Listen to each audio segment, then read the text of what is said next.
rose aux couleurs de la beauté, de l'amour. Nous sommes désormais, des pieds à la tête, plongés dans la commémoration de la 39e édition de la Journée internationale de la femme. Cette année, les activités ont été solennellement lancées à Akono, sous la présidence du ministre de la Promotion de la Femme et de la Famille, entouré de l'élite et des autorités publiques locales. Une occasion de mobilisation populaire autour de ce qui valorise la femme dans son quotidien. La femme étant présentée ici comme un acteur important de la chaîne de production des biens et services. On l'a bien ressenti dans les prises de parole, notamment celles des officiels, qui ont tout fait de mettre l'accent sur les actions majeures du gouvernement en vue de l'autonomisation de la femme, de sa participation effective à la construction d'une nation forte et prospère. Entre autres, nous citerons le développement du cadre institutionnel de promotion et de protection des femmes, le renforcement des capacités des femmes dans tous les domaines, la promotion du leadership et de l'entrepreneuriat féminin, la lutte contre la pauvreté et les inégalités, et la lutte contre toutes les formes de violence à l'égard des femmes et des filles.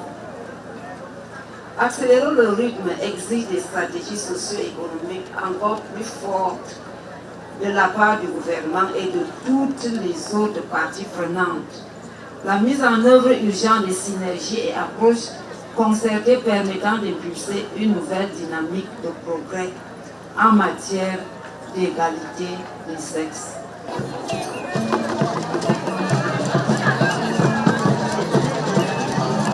Chères filles, chères sœurs du Cameroun, la célébration de la Journée internationale de la femme est l'occasion pour nous de briller de briller par votre savoir-faire et vos grandes capacités d'adaptation au contexte actuel afin de mieux impacter le monde, de mieux faire valoir vos droits. Le 8 mars n'est donc pas une simple journée d'exhibition, ouvrant la voie à toutes sortes de dérives. Ce n'est pas une journée d'exhibition qui ouvre la voie à toutes sortes de dérives, mais plutôt une journée de sensibilisation et de plaidoyer pour l'amélioration de vos conditions de vie.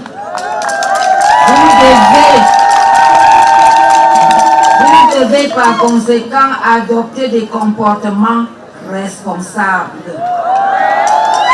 Dans un esprit de fraternité et du vivre ensemble, en vous impliquant dans des activités qui vous sortiront de la précarité. Dans le département de la Mefou-Akono, qui a accueilli cette année le lancement des activités de la Journée internationale des droits de la femme, on est loin, bien loin du compte. Des efforts sont encore à faire pour atteindre le plein épanouissement de la femme. La femme est la plaque tournante d'une famille. C'est elle qui s'active aux travaux champêtres, c'est elle qui élève les enfants, c'est elle qui participe même au développement à travers ses activités agro-pastorales. La femme de la Mefou-Akono n'est pas en reste. La femme de la Mefou-Akono est victime des inégalités, elle est victime des discriminations, elle est victime des violences faites aux femmes. Et puis, il y a également le problème de foncier. Ce problème persiste. La femme a aussi droit, comme l'homme, à une parcelle de terrain. Ces problèmes restent dans la Mefou-Akono. La femme de la Mefou-Akono a besoin d'encadrement, de formation, de renforcement des capacités. Et le don que Madame le ministre vient d'offrir à ces femmes aujourd'hui va participer au développement de notre pays. Le don évoqué, c'est un assemblage d'outils permettant aux femmes de se déployer efficacement dans les activités agro-pastorales, en envisageant bien sûr des rendements d'échelle croissants au bénéfice de la population tout entière.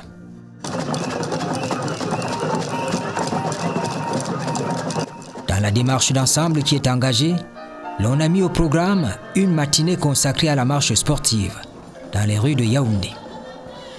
Comme d'habitude, elles ont fait foule sous l'encadrement des moniteurs dédiés et des forces du maintien de l'ordre.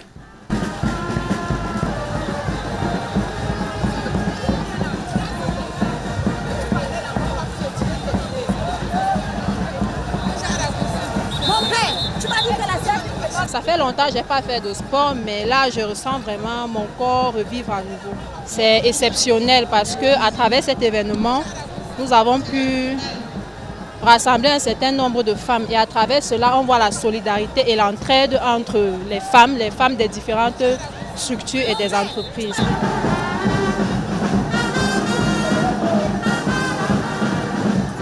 C'est une marche sportive, d'exercice physique. Les femmes ont besoin de faire du sport pour se maintenir. Et vous avez vu les femmes de toutes les catégories sociales.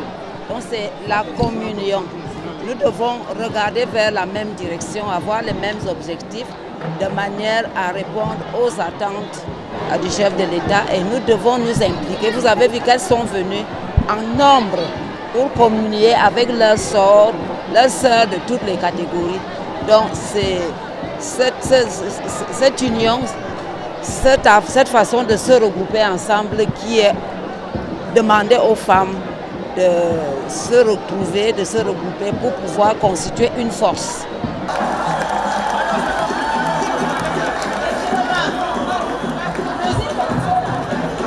Le thème du 8 mars 2024 est « Investir en faveur des femmes, accélérer le rythme ». Un thème qui a un rapport avec la 68e session des Nations Unies sur la condition de la femme qui se tient à New York du 11 au 22 mars au siège des Nations Unies. Vous savez que les femmes représentent plus de 50% de la population mondiale. Malheureusement, chez les femmes qu'on trouve le plus de problèmes, peu importe la situation. La pauvreté est rampante chez les femmes. Elles se retrouvent dans le secteur informel. Elles travaillent beaucoup, mais ne voient vraiment pas, ne bénéficient pas du fruit de leur travail. Elles sont victimes de beaucoup d'injustices de par nos traditions, parce que notre tradition est favorable aux hommes. Et en plus de cela, lorsqu'il y a des crises partout dans le monde, les femmes et les enfants sont les premières victimes. Donc vous voyez que d'emblée, de par sa naissance, avec nos coutumes, la femme reste au second plan. Et lorsque la paix est menacée, quand il y a une crise quelque part dans le monde, la femme est aussi la première victime. Il faut donner les mêmes chances. Nous naissons avec les mêmes chances. Il faut juste que nous puissions aussi évoluer de cette manière-là. Quand vous donnez à une fille la chance de s'épanouir, de s'investir, je pense qu'elle explose. Parce que si vous allez dans certaines écoles de formation technique aujourd'hui, vous les trouvez parmi les meilleurs, sinon les meilleurs dans les classes. Donc on se dit donc qu'on a eu tort de mettre de côté la femme. Il faudrait peut-être noter un agenda, une session très importante, une foire transfrontalière qui se tient souvent au sud à Kiousi. Je crois que celle de cette année aura lieu au mois de juillet.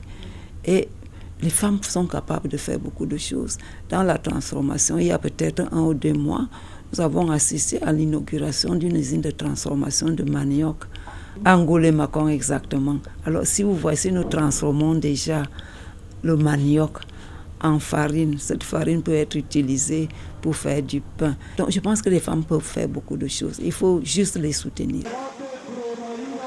Les institutions internationales, l'ONU en tête, à travers les objectifs de développement durable. Ensuite, l'Union africaine dans son agenda 2063 vont dans le sens de la promotion du genre, de l'éradication de la pauvreté, de l'égalité hommes et femmes, conformément à l'ODD numéro 5. Ce que nous faisons, les gouvernements font beaucoup. Notre chef d'État soutient la femme. Il n'a cessé de le répéter dans la plupart de ses discours qu'il aimerait voir une société égalitaire, il aimerait voir plus de femmes ministres, plus de femmes directeurs généraux, et ainsi de suite. Donc il soutient la femme, il soutient la femme, mais beaucoup reste encore à faire pour qu'on arrive à voir cette égalité. Et je voudrais aussi vous dire que ce soutien de la femme, les chefs d'État africains l'ont déjà compris. Et il y a une nouvelle notion que les pays membres de l'Union africaine ont adopté ce qu'on appelle la masculinité positive. Ça signifie que les femmes ne peuvent pas avancer si elles n'ont pas le soutien des hommes.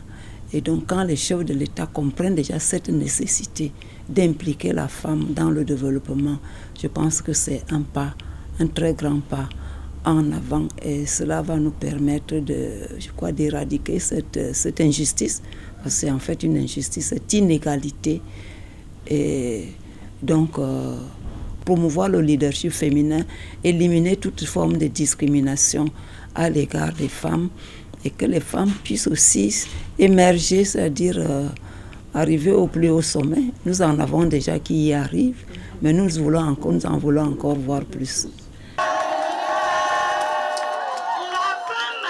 On l'aime, on ne l'aime pas, la fête annuelle des femmes s'annonce une fois encore chaleureuse.